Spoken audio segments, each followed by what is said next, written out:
Hi, I'm Terry Murphy with Summer Gorelick, and we are so excited to have her here. She is a real estate compliance consultant and expert, and she's here to share with us the top 10 mistakes that brokers can make, even if they don't know they're making a mistake, but they should.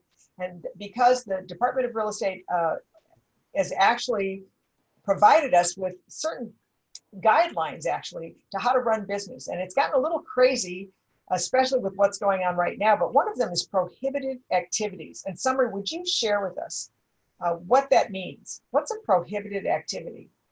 Prohibited activities, it's not what you think I mean. So of course there are prohibited activities as defined by the law. The broker is going to tell their sales force, look, you cannot violate any state law, local law, federal law like RESPA. That seems like a given. That's kind of easy. We all know that. But what about the activities that may be legal, but a broker does not want performed underneath the brokerage license? And one example that comes up time and time again for me, both as a former Department of Real Estate investigator and now as a consultant, is property management. Property management is completely legal, but some brokers don't want to go down that road. They don't want to handle trust funds. They just don't want to take on the extra liability. So if that is the case, which is often the case, the broker has to communicate that to the agents. They have to have policies and procedures. Maybe their independent contractors agreement indicates that there will be no property management conducted under the license. The truth is, when I used to work at the DRE, I investigated so many complaints against agents who were running property management businesses outside the scope of their brokerage. And they got in big trouble, not just with DRE, but also with their employing brokerage. Well, that's interesting because I don't think a lot of brokers even know that. And if they did know that, what are some of the repercussions that can happen if somebody gets hurt on a property? Tell us about where are the gotchas in something like that. Give us an example.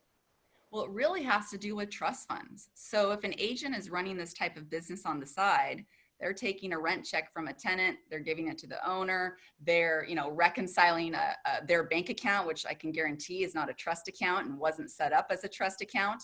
That is a serious violation of the trust fund handling laws. And the fact that the broker was not involved, was not the owner of the trust account, was not supervising, and maybe should have known, should have had policies and procedures to this effect, the broker could easily lose their license. Well, these are great pointers and tips. And you said we can go to the website for the Department of Real Estate to get some of the do's and don'ts. Oh, absolutely. Actually, if you just type in property management or unlicensed activity, or actually a really good read if you want to fall asleep quickly would be the enforcement actions on DRE's website. They're very instructive and educational. Well, thank you so much for that insight, and I hope you'll join us again. Thanks, Terry.